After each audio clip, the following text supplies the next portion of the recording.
Evolução em dois mundos. Autoria: André Luiz. Psicografia: Francisco Cândido Xavier e Valdo Vieira. Capítulo 9. Evolução e cérebro. Formação do mundo cerebral. No regaço do tempo, os arquitetos divinos auxiliam a consciência fragmentária na construção do cérebro, o maravilhoso ninho da mente, necessitada de mais ampla exteriorização. A massa de células nervosas que precede a formação do mundo cerebral nos invertebrados dá lugar à invaginação do ectoderma nos vertebrados, constituindo-se lentamente a vesícula anterior ou prosencéfalo, a vesícula média ou mesencéfalo e a vesícula posterior ou robencéfalo. Nos peixes, os hemisférios cerebrais mostram-se ainda muito reduzidos. Nos anfíbios denotam desenvolvimento encorajador e nos répteis avançam em progresso mais vasto, configurando já, com alguma perfeição, o aqueduto de Sylvius, aprimorando-se com mais segurança em semelhante fase na forma espiritual,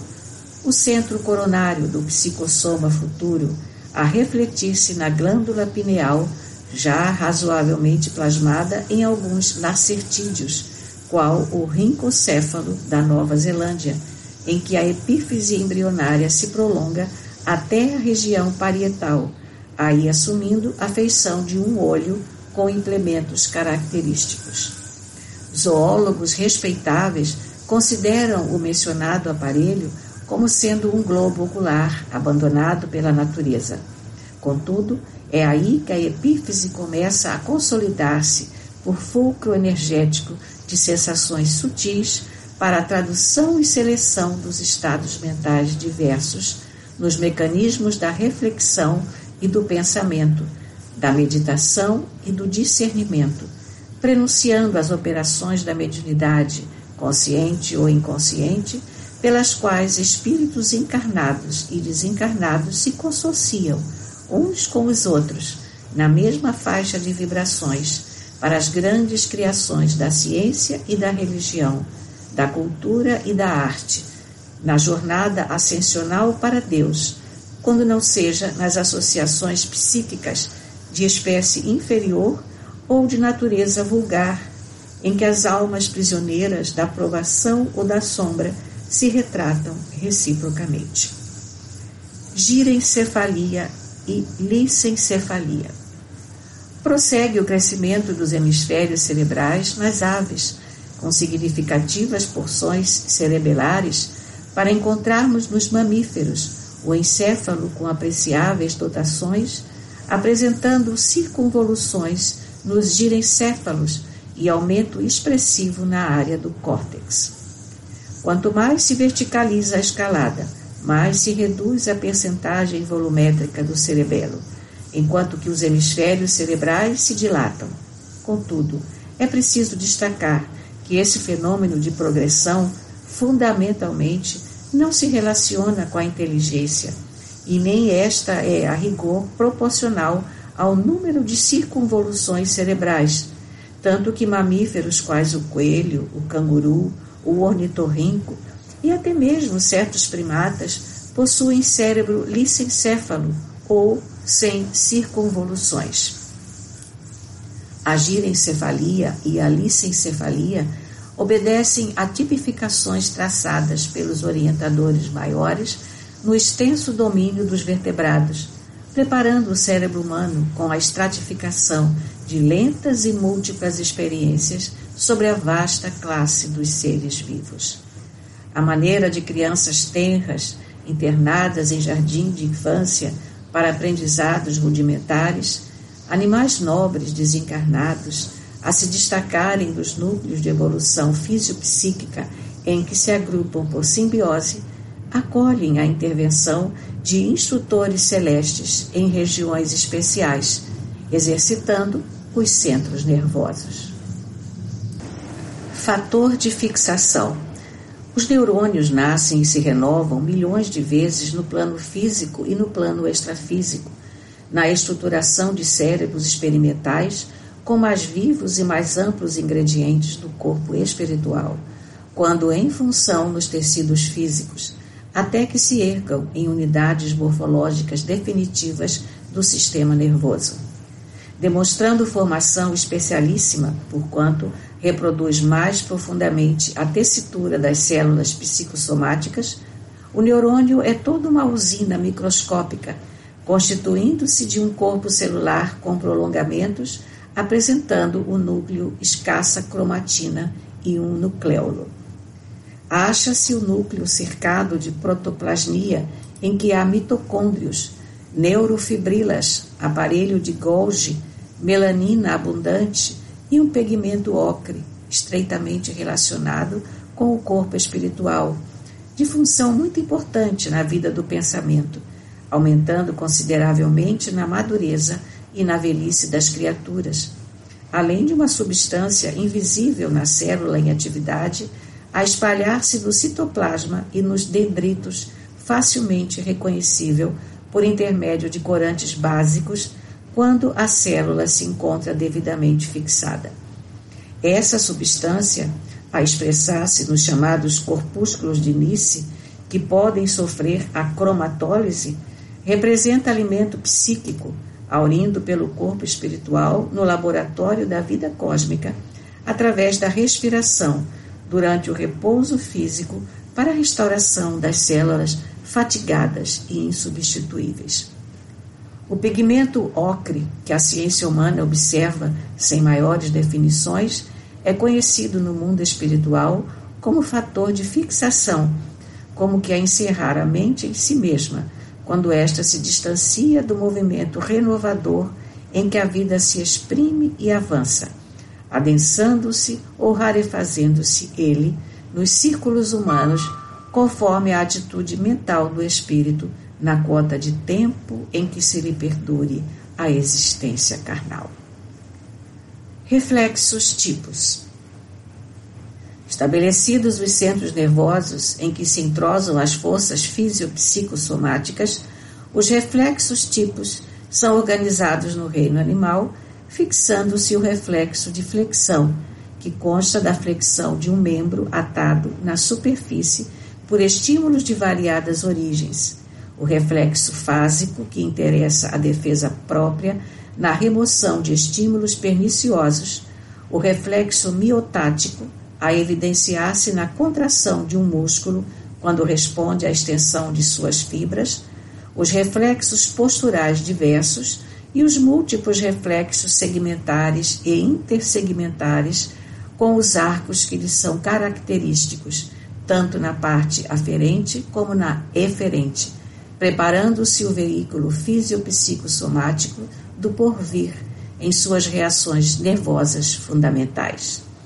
Através deles, o encéfalo, conservando consigo o centro coronário e o centro cerebral, registra excitações inúmeras para que as faculdades de percepção e seleção, atenção e escolha se consolidem. Formação dos sentidos. No corpo dos animais superiores, obra-prima de supervisão e construção dos arquitetos do espírito, no transcurso dos séculos, a consciência fragmentária acrisola, então, os sentidos. Fim do longo período de trabalho, afirma-se o tato por sentido cutâneo essencial, a espraiar-se por toda a pele. Esta se converte em superfície receptora com variadas terminações nervosas que se salientam por extrema complexidade, desde as arborizações simples até os corpúsculos especializados que se localizam dentro da derme, utilizando células especiais em comunicação incessante com o cérebro, para que as sensações táteis constantes possam defender os patrimônios da vida. Adestrada à atenção, o animal na esfera física e na esfera extrafísica elabora por atividades reflexas várias substâncias que lhe excitam os centros receptivos, definindo os chamados sentidos químicos, a culminarem no olfato e no gosto. No epitélio olfatório, as células basais, as de sustentação e as olfativas, sobre as glândulas de Bowman, que se encarregam de fornecer o muco necessário à discriminação dos elementos odoríferos, operam a seleção das propriedades aromáticas das substâncias,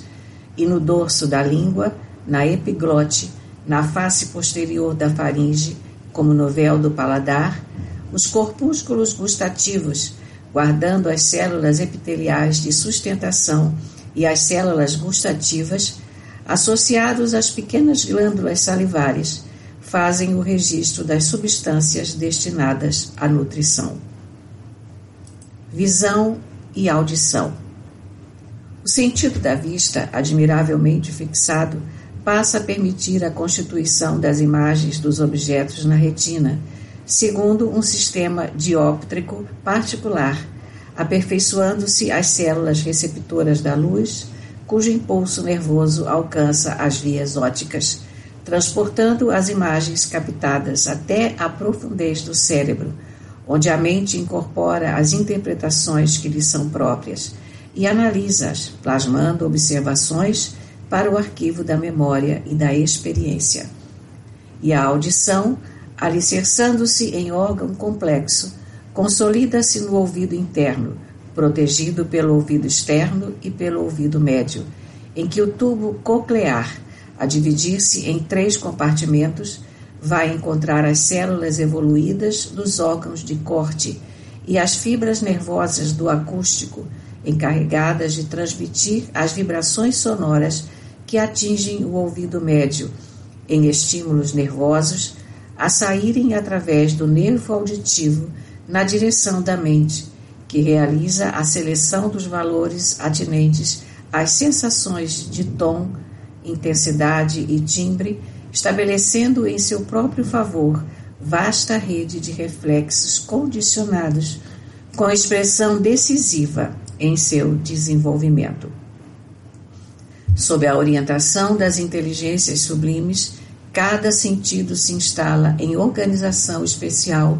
formada de vários aparelhos e implementos.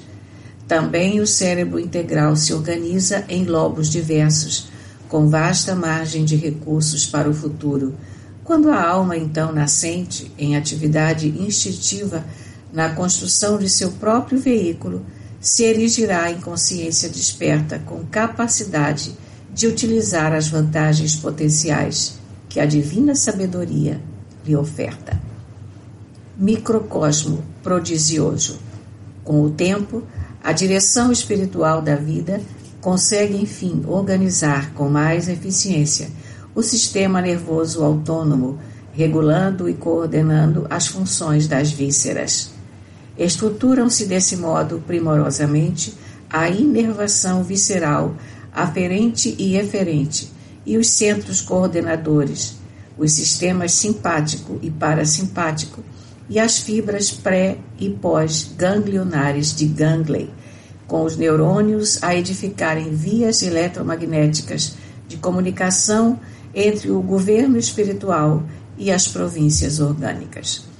Em todos os ângulos do cérebro, esse microcosmo prodigioso, células especiais permanecem sob o controle do espírito, assimilando uns os desejos e executando-lhes as ordens no automatismo que a evolução lhe confere. Desde o grupo tectobulbar das fibras pré-ganglionares, saindo com os pares cranianos, tecidas com neurônios no mesencéfalo, protuberância e bulbo, e incluindo os núcleos supraóticos, paraventriculares e a parede anterior do infundíbulo, até o grupo sacro, com neurônios localizados na medula sacra, nervos especiais funcionam como estações emissoras e receptoras, manipulando a energia mental projetada ou recolhida pela mente em ação constante nos domínios da sensação e da ideia, em conexões e trajetos que a ciência do homem mal começa a perceber,